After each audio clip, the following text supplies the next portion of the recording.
Atenção a todos!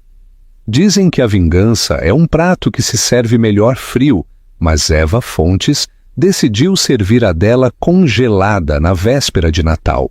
Seu marido, Marcelo Fontes, se achava o homem mais inteligente do mundo. Ele pensou que poderia deixar sua esposa, grávida de 8 meses no meio de uma nevasca, para ir esquiar em Bariloche, na Argentina, com sua amante de 23 anos. Ele pensou que voltaria para casa com uma lareira quente e uma esposa disposta a perdoar. Em vez disso, ele voltou para uma casa que não estava apenas vazia. Estava apagada, sem móveis, sem arte, sem dinheiro e sem esposa. Esta é a história real de como uma mulher transformou a arrogância de um bilionário em sua absoluta ruína. É melhor você se sentar para esta história. Vai ficar muito intensa. Curta este vídeo e assine nosso canal para não perder uma única reviravolta. Capítulo 1. A véspera de Natal da traição. A notificação na tela do iPhone nem sequer emitiu um som. Foi apenas um clarão silencioso de luz contra a bancada de mármore da ilha da cozinha. Mas, para Eva Fontes, foi mais alto do que um tiro. Voo confirmado. Bariloche nos espera, baby. Eva ficou olhando para o telefone. Sua mão, que repousava sobre sua barriga inchada, esfriou. Ela estava grávida de 8 meses. Seus tornozelos estavam inchados e ela passou as últimas 3 horas orientando os floristas sobre exatamente como pendurar as guirlandas sobre a grande escadaria de sua mansão de 60 milhões nos arredores de São Paulo. Tudo bem, Elisa? Marcelo entrou na cozinha, ajeitando os punhos de seu terno Tom Ford sob medida. Ele tinha 42 anos. Bonito daquele jeito agressivo que a Faria Lima tanto amava. Ele cheirava a sândalo e uísque caro.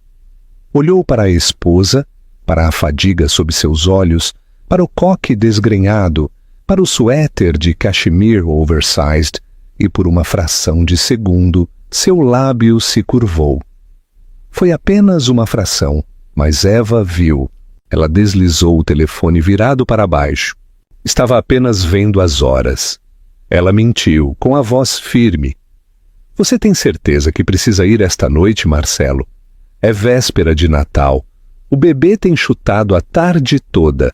Marcelo suspirou. A atuação do provedor fatigado começou instantaneamente. Eva, você conhece o acordo. A fusão com a empresa coreana está desmoronando. Se eu não voar para Seul esta noite para acertar as coisas com Kim, perdemos a carteira. Eu estou fazendo isso por nós, pela família. Seu, dizia a mensagem. Bariloche? Claro, repetiu Eva. Eu voltarei no dia 27, ele disse aproximando-se e dando-lhe um beijo na testa. Foi um beijo seco e vazio. Não me espere acordada, o motorista está lá fora. Ele pegou o seu telefone sem olhar para ele e pegou sua bagagem de mão. Era uma bolsa Louis Vuitton leve. Leve demais para uma viagem de negócios ao Japão, mas perfeita para um fim de semana de esqui e champanhe caro com Clara. A analista júnior de 23 anos que ele vinha orientando nos últimos 6 meses. Eva o viu caminhar até a porta. Marcelo parou, a mão na maçaneta de latão. O que foi, Eva? Cheguei atrasada.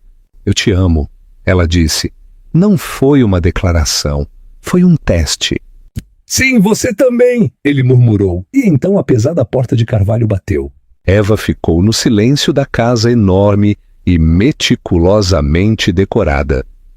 Ela ouviu o rugido do Porsche 911 ligar na garagem. Não era a limusine para o aeroporto de Cumbica, mas seu carro pessoal. Ele não estava indo para Cumbica. Ele estava dirigindo para um aeroporto menor, para um charter privado. Ela esperou até que as luzes traseiras desaparecessem pela longa e sinuosa entrada. Então ela caminhou até a janela. A neve caía mais forte agora, cobrindo os jardins bem cuidados com um branco imaculado. Ela não chorou. Lágrimas eram para mulheres que tinham esperança, e Eva acabara de perder o último vestígio da sua. Em vez disso, ela caminhou até o cofre na parede, escondido atrás do Renoir no escritório. Ela girou o dial. O aniversário dela? Claro, Marcelo era preguiçoso demais para lembrar de qualquer outro código. Lá dentro estavam as escrituras, os títulos e os documentos de procuração, POA. 3 anos antes, Marcelo havia sido investigado pela CVM por uso de informação privilegiada. Aterrorizado de perder seus ativos, ele transferiu o título da Casa de São Paulo, a casa de praia no Guarujá e a maioria de seus ativos líquidos para o nome de Eva. Era um escudo temporário. Mas, depois que a investigação foi retirada por um tecnicismo, Marcelo havia ficado muito ocupado e muito arrogante para transferi-los de volta. Ele assumiu que Eva era muito dócil, muito apaixonada e muito grávida para entender a influência que ela tinha. Eva pegou os papéis, pegou seu telefone e discou um número que ela havia guardado meses atrás, quando sentiu pela primeira vez o perfume de sândalo em seu colarinho, mas teve muito medo de perguntar. Alô? Respondeu uma voz rouca. Ah, Sr. Pereira, disse Eva, sua voz se tornando de aço. Sou Eva Fontes, estou pronta para vender tudo, mas há uma condição. Véspera de Natal, Sra. Fontes? Perguntou o liquidador de propriedades, chocado. Sim, esta noite, e eu quero em dinheiro vivo, e eu quero a casa vazia ao amanhecer. Capítulo 2. A liquidação. As horas entre 20 Rio e 04 Ressum foram um borrão de caos organizado. O Sr. Pereira, um homem que se especializava na liquidação de ativos problemáticos para os ultra-ricos, chegou com uma equipe de 12 homens e 3 grandes caminhões-baú. Eles não fizeram perguntas. Eles só se importavam com o inventário. E a arte? Perguntou Pereira, apontando para o Basquiat original no corredor. O orgulho e a alegria de Marcelo valia 20 milhões de reais. Leve, disse Eva, tomando chá de ervas. Por 50 centavos de real por real, se o senhor transferir o dinheiro para a conta offshore que eu forneci dentro de 1 hora. Os olhos de Pereira se arregalaram. Feito! Eles levaram os sofás de couro italiano. Eles levaram os lustres antigos. Eles levaram as TVs de 85 polegadas. Eles até levaram o conteúdo da adega de Marcelo, 300 garrafas de Bordeaux vintage e uísques raros. Eva se moveu pela casa como um fantasma, dirigindo o desmantelamento de sua própria vida. Ela entrou no quarto principal e abriu o armário de Marcelo. Ele amava seus ternos. Lã italiana, ética, sob medida. Ela viu os transportadores enfiá-los em sacos de lixo. Queimem esses, ela disse a um dos trabalhadores entregando-lhe uma nota de 100 reais. Ou deem para o abrigo de moradores de rua, apenas tirem eles daqui. Às 02h da manhã, a casa ecoava. Era uma casca cavernosa. A única coisa que restava era uma única cadeira de madeira, no centro da sala de estar, e a árvore de Natal, despojada de seus ornamentos, de pé, escura e sinistra no canto. Mas Eva, não tinha terminado. Ela sentou-se na cadeira de madeira e abriu seu laptop. Ela fez login em sua conta conjunta de corretagem. Marcelo era o trader, mas Eva era a que administrava as senhas. Ela observou os números na tela. Valor total da carteira, do 28 milhões. Com alguns cliques, ela iniciou uma liquidação de toda a carteira. Como as contas eram tecnicamente de inquilinos conjuntos, com direitos de sobrevivência, e como ela tinha a procuração que ele assinou durante seu pânico há 3 anos, o banco não sinalizou. Ela transferiu os fundos, menos uma pesada retenção de impostos, para manter a Receita Federal à distância, para uma complexa rede de trusts que ela havia estabelecido 2 dias antes nas Ilhas Cook. Em seguida, ela redigiu um e-mail. Destinatário: o Conselho de Administração da Fontes Capital. Assunto: evidência de denúncia sobre Marcelo Fontes. Ela anexou digitalizações em PDF dos livros de contabilidade criativos que Marcelo guardava no cofre. A prova da estrutura semelhante a um esquema Ponzi que ele estava executando com os fundos de pensão. Era o suficiente para colocá-lo na prisão por 20 anos. Ela configurou o e-mail para ser enviado em 26 de dezembro, às 09h01, exatamente quando os mercados abriam. Finalmente, às 05h da manhã, a neve havia parado. Os caminhões haviam ido embora. A casa estava desmantelada. As contas estavam vazias. Eva caminhou até a garagem. O único carro que restava era seu modesto SUV. A coleção de Marcelo, o Jaguar Vintage, a Ferrari, o Aston Martin, havia sido carregada em plataformas 1 hora antes, vendida a um colecionador particular no Rio de Janeiro por uma quantia total em dinheiro. Ela colocou a mão sobre a barriga. "Nós vamos ficar bem, pequeno", ela sussurrou. "Melhor do que bem." Ela deu uma última olhada na mansão fria e vazia que havia sido sua prisão. Ela não deixou um bilhete. Bilhetes davam um fechamento e ela queria que Marcelo não tivesse nada além de perguntas. Ela entrou em seu carro, jogou seu telefone pela janela em um banco de neve e dirigiu em direção à fronteira do Uruguai. Capítulo 3. O retorno do narcisista. 27 de dezembro. Marcelo Fontes estava se sentindo fantástico. O esqui em Bariloche tinha sido medíocre, mas Clara tinha sido entusiasta. Ele estava bronzeado, relaxado e cheio da adrenalina de ter se safado mais uma vez. Ele havia dito a Eva que seu voo de Seul pousaria ao meio-dia, então ele agendou sua chegada de volta à casa de São Paulo para as 13h. Ele dirigiu o Porsche 911 até a entrada. Ele franziu a testa. A entrada não havia sido limpa. A neve estava profunda, compactada em gelo. Equipe de jardinagem preguiçosa. Ele murmurou, fazendo uma nota mental para demiti-los. Ele estacionou e pegou sua bagagem de mão, preparando seu rosto para o marido exausto, voltando dos negócios. Ele destrancou a porta da frente. "Eva!" Ele chegou. "O voo foi um inferno absoluto!" Ele gritou, deixando cair suas chaves na tigela do hall de entrada. As chaves bateram na cerâmica com um forte e ressonante estrondo que soou mal. Marcelo levantou a vista. Ele piscou. Ele esfregou os olhos e olhou novamente. O hall estava vazio. A mesa do console havia desaparecido. O espelho havia desaparecido. O tapete persa havia desaparecido. O pânico, frio e agudo, picou seu peito. Ele correu para a sala de estar. Vazia, apenas os pisos de madeira brilhando sob o sol de inverno. Ele correu para a cozinha. A geladeira Sub-Zero estava lá. Estava embutida. Mas os bancos haviam sumido. A máquina de café expresso havia sumido. Ele abriu as gavetas. Sem talheres, sem pratos, sem nada. "Eva!" ele gritou. Sua voz falhou. "Isso é uma piada? Onde você está?"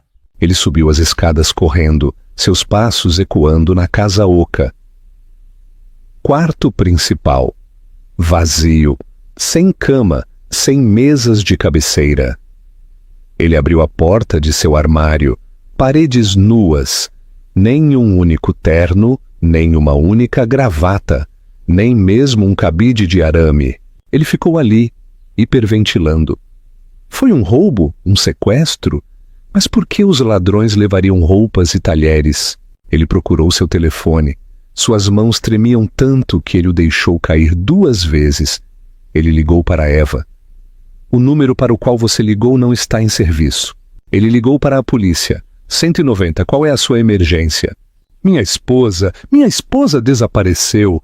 E minha casa? Alguém roubou minha casa inteira? Gritou Marcelo. Senhor, acalme-se, qual é o seu endereço? 14 Oakwood Lane. Mande alguém agora. Ele desligou e instintivamente foi até o cofre na parede para procurar o dinheiro de emergência e seu passaporte. Ele moveu o local onde o quadro de Renoir costumava estar pendurado. A porta do cofre estava aberta. Dentro havia um único pedaço de papel. Não era um bilhete de Eva, era um recibo. Vendido para Pereira Liquidações. Item: conteúdo da 14 Oakwood Lane. Vendedor: Eva Fontes. Proprietária: total pago integralmente. Marcelo ficou olhando para o papel. A sala girou. Proprietária. Ele se lembrou das escrituras de transferência, da evasão fiscal. Ele se apressou a verificar suas contas bancárias em seu telefone. Acesso negado. Conta congelada. Ele tentou acessar seu cartão de crédito. Cartão cancelado. Então seu telefone tocou. Não era Eva, era o chefe jurídico da Fontes Capital. Marcelo. A voz do advogado era fria, desprovida de sua habitual camaradagem. Não se preocupe em vir para o escritório. A Polícia Federal está aqui. Eles têm seus livros de contabilidade. Eles têm tudo. Meu conselho, não diga uma palavra a ninguém. A linha cortou. Marcelo desabou no centro da sala vazia, o silêncio o pressionando como um peso físico. Ele se ajoelhou.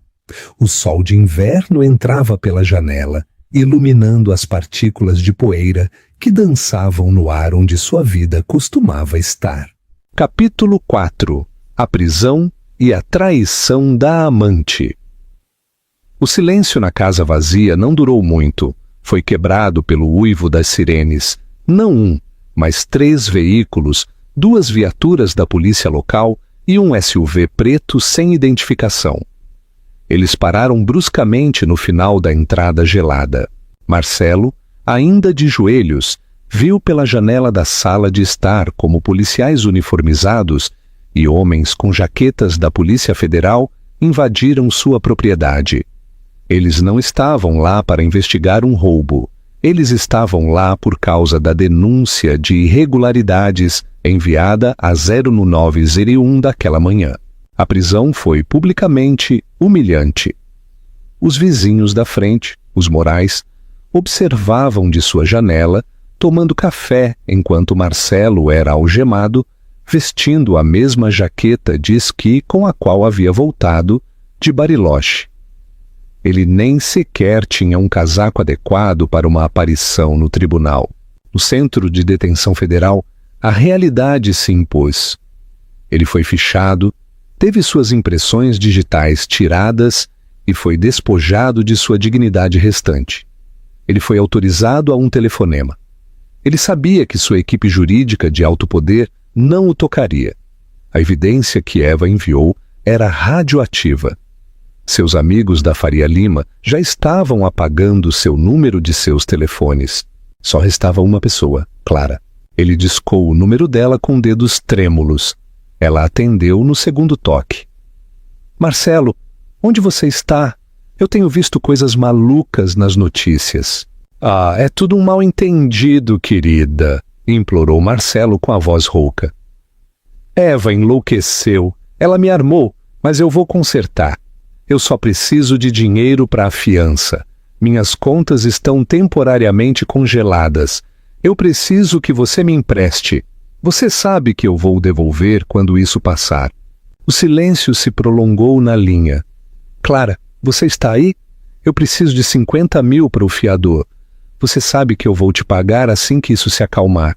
Então houve um som que Marcelo nunca tinha ouvido de Clara antes. Uma risada fria e aguda. 50 mil, Marcelo. Você está louco? Você não tem 5 centavos. Do que você está falando? Eu sou Marcelo Fontes. Ah, não mais, disse Clara. sua voz desprovida do sotaque infantil que ela usava em Bariloche. Eu vi os relatórios, o esquema Ponzi, a fraude. Você está acabado. E, francamente, você estava ficando chato de qualquer maneira. Toda aquela conversa sobre sua visão, Deus, era exaustivo fingir que eu estava ouvindo. Marcelo sentiu como se tivesse levado um soco no estômago. Fingir? Clara, Bariloche, o que tínhamos? Era uma transação. Ela o interrompeu. Eu forneci um impulso ao ego de um bilionário em crise de meia-idade. E você forneceu viagens e joias. Mas a transação é nula se o bilionário está falido. Ah, e Marcelo, aquela pulseira Cartier que você me comprou em Bariloche? Eu já empenhei esta manhã quando a notícia saiu. Consegui um preço excelente. Feliz Natal. Clara, ele disse, e a linha cortou. Marcelo ficou olhando para o receptor. Ele estava verdadeiramente sozinho.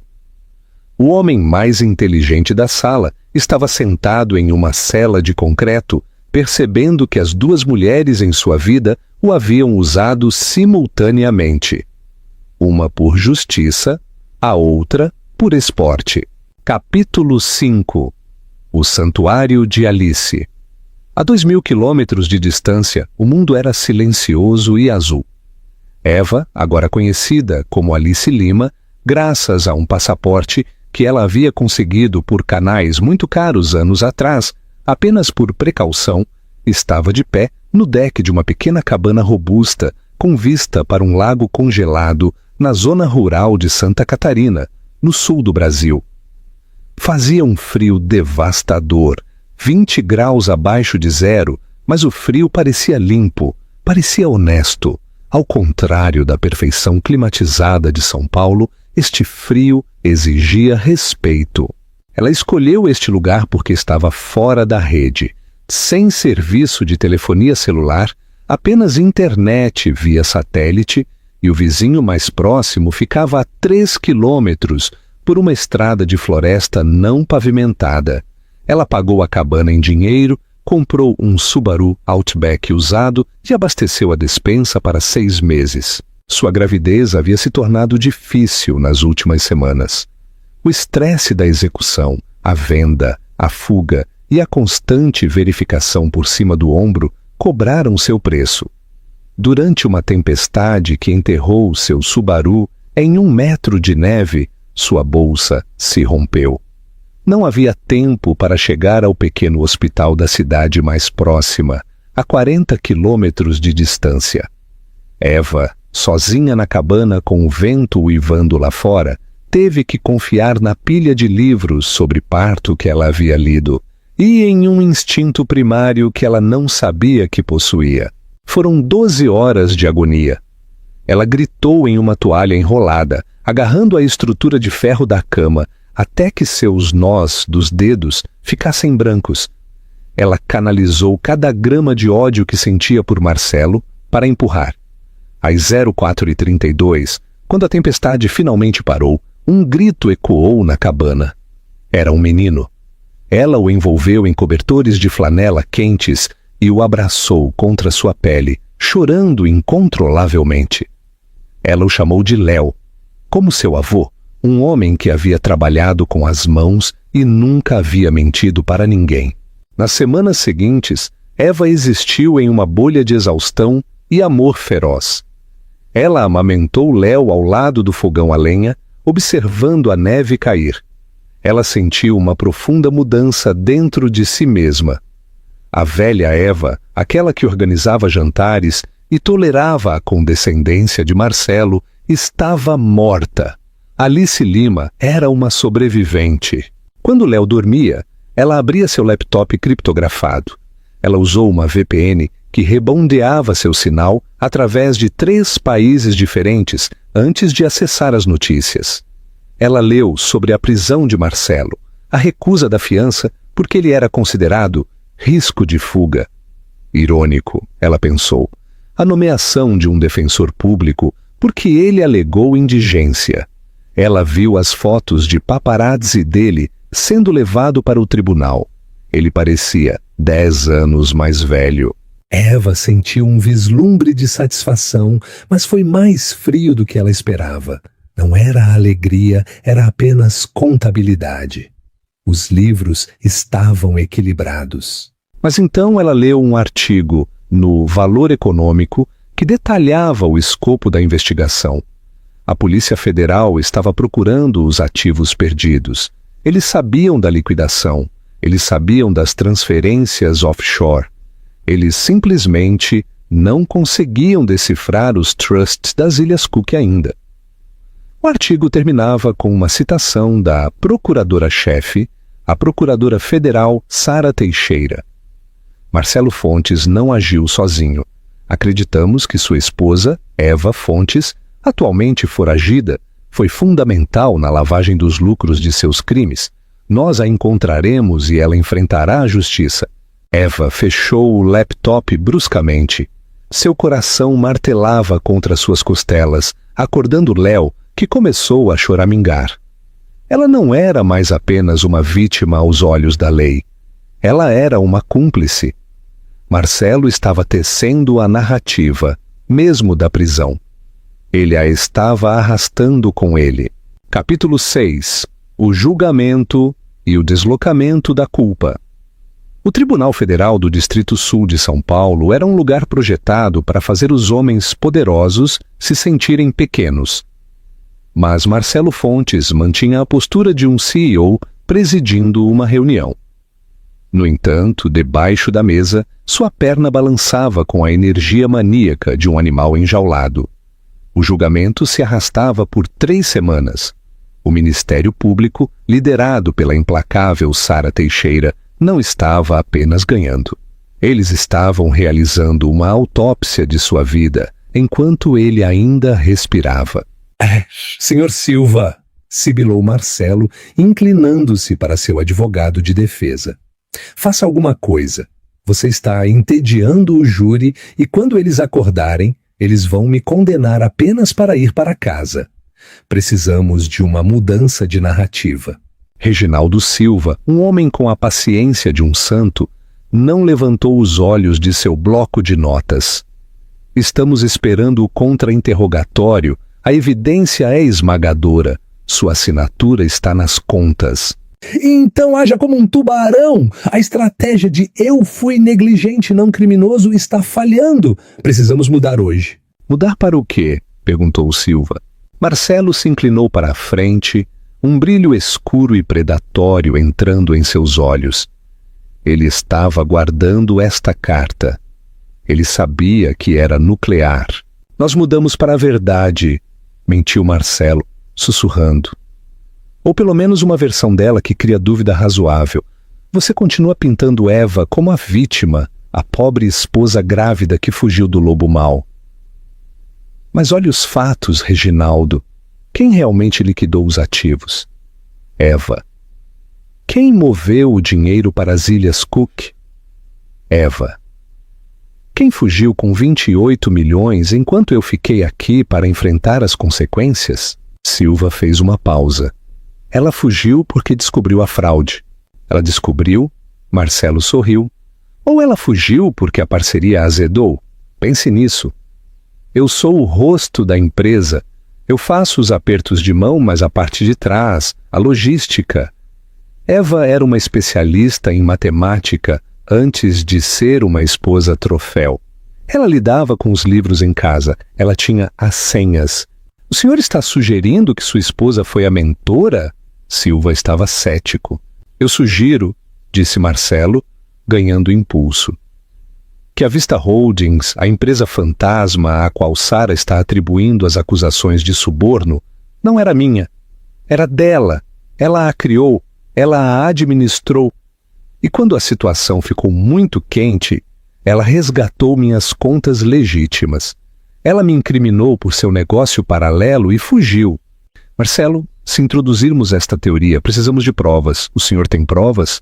Eu tenho algo melhor do que provas, disse Marcelo confiantemente. Eu tenho ausência.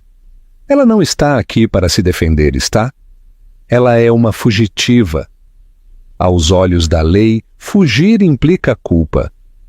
Se argumentarmos que eu fui simplesmente um peão em seu esquema, um marido cego pelo amor, assinando os papéis que sua esposa brilhante e manipuladora colocava na frente dele, isso cria dúvida. E a dúvida é tudo o que eu preciso. É uma defesa de garota desaparecida. É incrivelmente arriscada.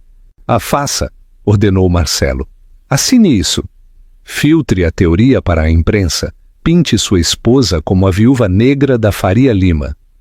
Faça o júri se perguntar se a verdadeira criminosa é a mulher que está tomando maitais em uma praia com seu dinheiro, não o homem sentado nesta cela.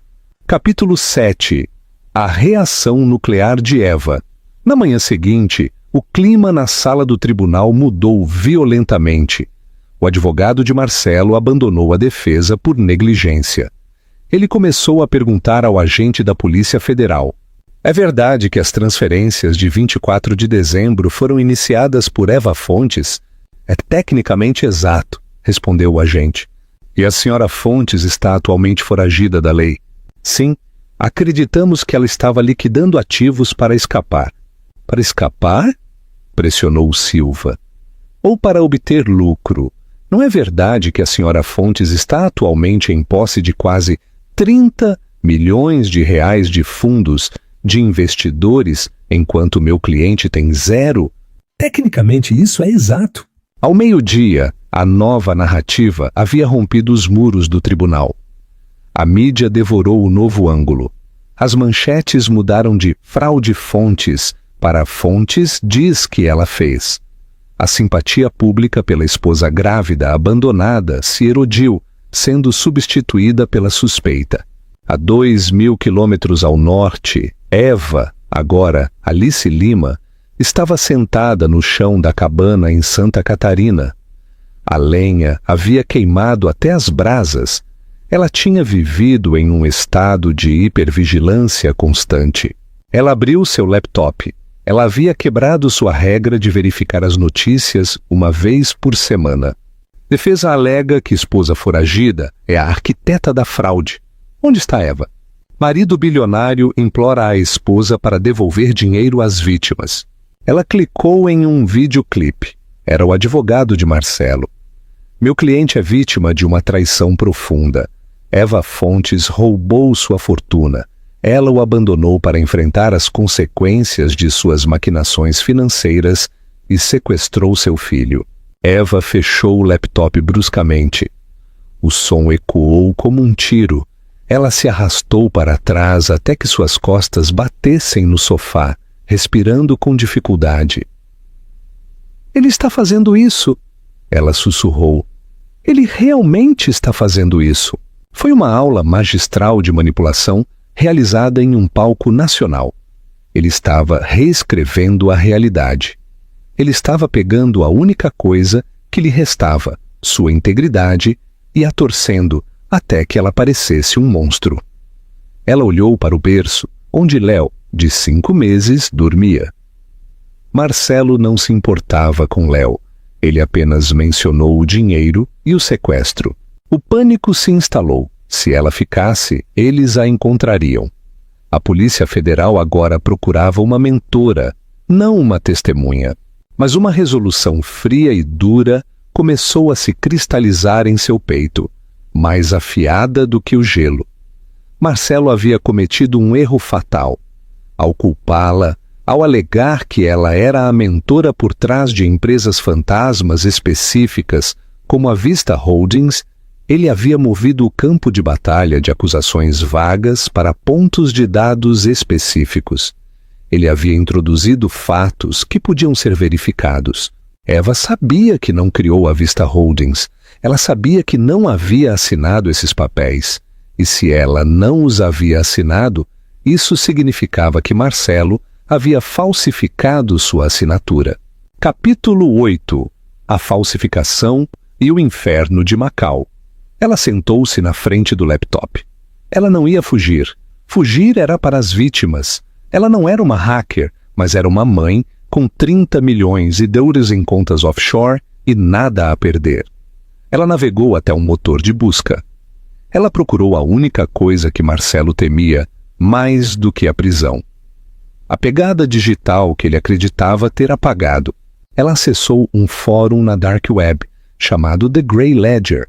Ela postou uma consulta vaga o suficiente para evitar sinalizadores, mas específica o suficiente para atrair talentos. Preciso de extração profunda de metadados em uma estrutura de servidor corporativa de 2019. Foco em registros de autenticação de usuário e histórico de geolocalização IP. Em 1 hora, sua caixa de entrada recebeu um ping. O usuário era Watchtower, com uma pontuação de reputação incrivelmente alta. Eu vi as notícias sobre fontes. Não sou um delator, sou um arquivista e conheço uma história mal contada quando a vejo. Se você quer enterrá-lo, você não precisa de uma narrativa. Você precisa dos registros. Eu preciso provar que não criei a Vista Holdings, escreveu Eva. Marcelo alega que assinei os documentos digitalmente em novembro de 2019. Eu preciso saber quem fez login e onde ele estava. Me dê 48 horas, foi a resposta. Os 2 dias seguintes foram uma agonia de suspense. Ela reproduziu seu casamento em sua cabeça, procurando as pistas que havia perdido. Ela não tinha sido uma esposa. Ela tinha sido uma fachada. Na noite do 2º dia, seu laptop acendeu sozinho. Uma janela de chat seguro abriu. Está feito. E Eva, você vai querer sentar para isso. Um arquivo começou a ser baixado. Auditoria Forense Fontes. Ela abriu. O documento denso estava cheio de registros de servidor e cadeias de IP. Watchtower havia destacado as seções relevantes em vermelho. A criação da autoridade de assinatura da Vista Holding ocorreu em 14 de novembro de 2019, às 03h42 da manhã. O usuário fez login como eFontes Admin. O estômago de Eva afundou. Então ele venceu. Ela escreveu. Continue lendo, foi a resposta. No entanto, o dispositivo para essa sessão foi identificado como Marcos iPad Pro Gen 3. E aqui está o mais importante. O endereço IP 102.7.5 faz referência cruzada com bancos de dados de geolocalização global, The Venetian Macau Resort Hotel, Macau, China. A menos que você estivesse em um cassino na China em 14 de novembro de 2019, usando o iPad do seu marido, então você não assinou esses papéis. Eva olhou a data. 14 de novembro de 2019. O mundo pareceu se inclinar. Ela foi puxada violentamente para o passado. Ela se lembrou de 14 de novembro. Ela não estava na China. Ela estava na unidade de terapia intensiva do Hospital de São Paulo. Ela estava grávida de 6 meses de sua primeira filha. Ela se chamaria Sofia. Então veio a pré-eclâmpsia, a convulsão, a cirurgia de emergência. Ela acordou em uma névoa de anestesia e dor, seus braços vazios. Ela implorou às enfermeiras que ligassem para Marcelo. O Sr. Fontes está fora do país em uma fusão crítica. Ele envia seu amor. Ele diz para você ser forte. Eva ficou lá por 3 dias, chorando sozinha, pensando que seu marido estava garantindo o futuro deles. Mas ele não estava trabalhando. Ele estava em um quarto de hotel em Macau, fazendo login em sua conta em seu iPad. E enquanto ela perdia a filha, ele usava a identidade dela para configurar a empresa fantasma que lavaria seu dinheiro de suborno. Ele a estava incriminando por um crime federal durante seu aborto espontâneo. Um grito se formou na garganta de Eva, cru e primitivo. Não era um grito de tristeza. Era o som de algo se quebrando, o último vestígio de seu amor, sua hesitação, sua humanidade para com Marcelo. Capítulo 9. A tigresa. Sai para caçar. Ela se levantou batendo na cadeira. Os olhos estavam secos. As lágrimas haviam evaporado, queimadas por um calor que parecia chumbo derretido em suas veias. "Ai, Jesus!" escreveu Watchtower. "Isso não é apenas evidência. Isso é uma bomba nuclear. Prova roubo de identidade, fraude e perjúrio. E prova malícia. Se você soltar isso no tribunal, ele não apenas perde o caso, mas é enterrado sob a prisão." "Não é o suficiente", escreveu Eva. "Não é o suficiente. Eu não quero apenas ser exonerada", respondeu Eva, batendo nas teclas com golpes deliberados e pesados. "Eu quero que ele sofra. Eu quero que ele perca sua narrativa. Eu quero que o mundo saiba exatamente que tipo de monstro ele é." Ela pensou em Clara, a amante que a havia zombado por telefone. Marcelo havia descartado Clara assim que o dinheiro acabou. Ele a teria culpado. "Watchtower", escreveu Eva, "eu tenho mais um trabalho para você, e por este eu pagarei o dobro. Eu preciso que você encontre Clara Menezes. Hackeie o telefone dela, sua nuvem, suas mensagens diretas. Encontre a sujeira que ela tem sobre Marcelo. Ele é arrogante. Ele teria se gabado de coisas que não deveria ter enviado por mensagem de texto. Rastrear um telefone descartável é mais difícil", respondeu o hacker. "Mas se ela é uma garota da geração Z que gosta do Instagram, ela deixou um rastro. Me dê 24 horas. Eva fechou o laptop. Ela foi ao armário e pegou uma pequena caixa de metal. Dentro estava o dinheiro restante da liquidação. Ainda era uma fortuna, mas não se tratava mais de dinheiro. Ela pegou um novo telefone descartável e discou o número do escritório da Procuradora Federal do Distrito Sul de São Paulo. Ela sabia que eram 0300 da manhã. Ela não se importava. Ela não ia se entregar. Ainda não. Ela ia negociar os termos. Mas primeiro, ela precisava de Clara.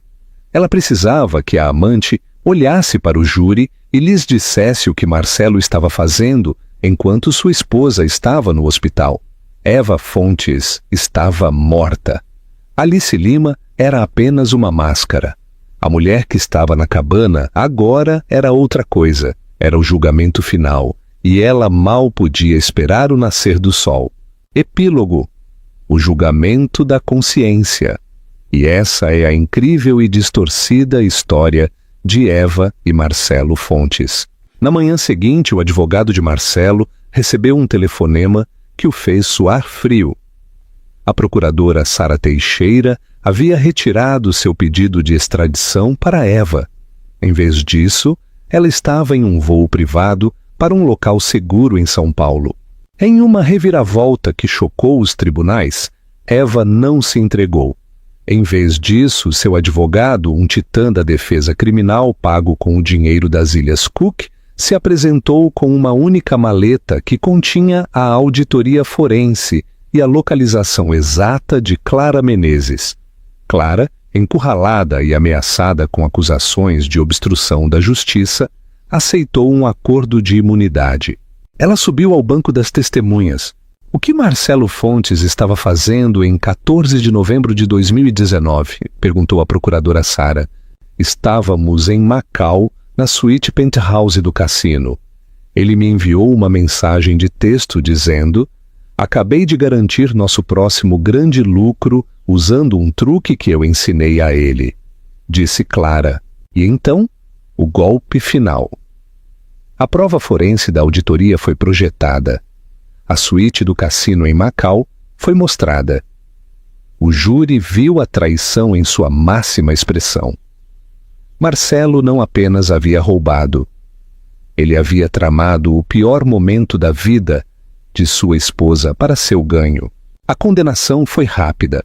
Marcelo Fontes foi sentenciado a 5 anos de prisão, com possibilidade de liberdade condicional em 3, por fraude, má gestão e uso de informação privilegiada.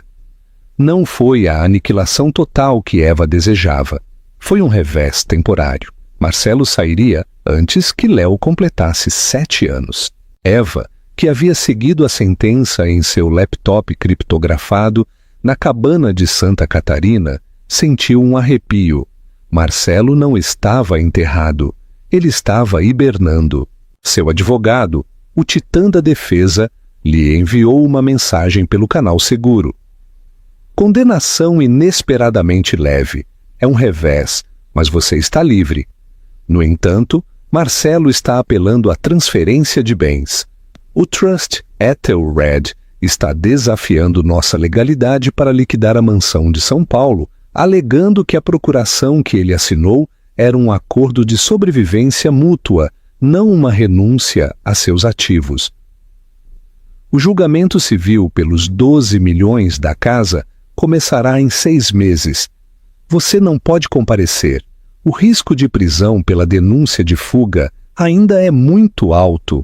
Você terá que escolher, Eva, a justiça ou a paz. Você deve decidir se vai arriscar seu anonimato para garantir sua riqueza, ou se vai renunciar a esse último ativo para continuar sendo Alice Lima. O caminho da sobrevivente. Decisão final. Eva olhou para Léo, dormindo placidamente. Ela era livre, mas sua liberdade era frágil e custosa. Ela devolveu os 28 milhões e reais restantes às vítimas do esquema Ponzi de Marcelo. Esse dinheiro havia comprado a exoneração e a paz de consciência. Mas a batalha pelos 12 milhões, o produto da venda da casa, dos carros de luxo e da arte, pairava como uma tempestade. Se Marcelo ganhasse o recurso civil, ele recuperaria um capital substancial o suficiente para voltar a ser uma ameaça real. Se ela lutasse, teria que sair da escuridão, arriscando seu anonimato, seu álibi e a segurança de Léo. Ela sabia que a verdadeira vitória não era o dinheiro, mas a capacidade de Marcelo de parar de tocar em suas vidas. E com uma sentença de 5 anos, ele ainda tinha o poder de fazê-lo. Eva olhou para a vasta extensão congelada que se estendia até o horizonte.